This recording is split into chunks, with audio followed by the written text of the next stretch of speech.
Әр адам жалпы өзіне сену керек. Ең бастысы өзінің ішкі түйсігі алдамайды. Жан жағындағы адамдар дос па, дұшпан ба, оны ешқашанда, ешқай уақытта білмейсің.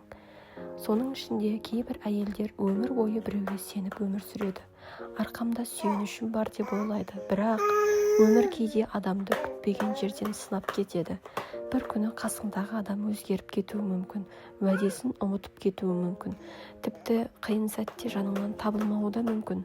Сонда адам ең бірінші өз-өзіне қарап қалады. Сол кезде бір шындықты түсінесің. Адамды өмірде алып шығатын оның күші, сабыры, мінезі екені. Еркекке емес, екі қабырғаңа сен деген сөз міне осы мағынада айтылған. Бұл ер адамды жамандау емес, бұл әйел адамның өзін жоғалтпау туралы сөз. Өз қадіріңді білу, өзіңді сыйлау, өз аяғыңда тұру, қиындыққа сынбай қарау туралында. Өмірде жақсы ер азаматтар бар. Отбасын қорғайтын, әйелін сыйлайтын, баласы үшін еңбек ететін жандар. Бірақ соған қарамастан әйел адам өз ішінде мықты болуы қажет. Себебі ертең тағдыр қалай бұрылатыны ешкім білмейді. Өзіне сенген әйел ешқашан жоғалмайды. Ол жыласа да қайта тұрып алады. Қиналса жол табады. Баласы үшін де, болашағы үшін де күресе алады.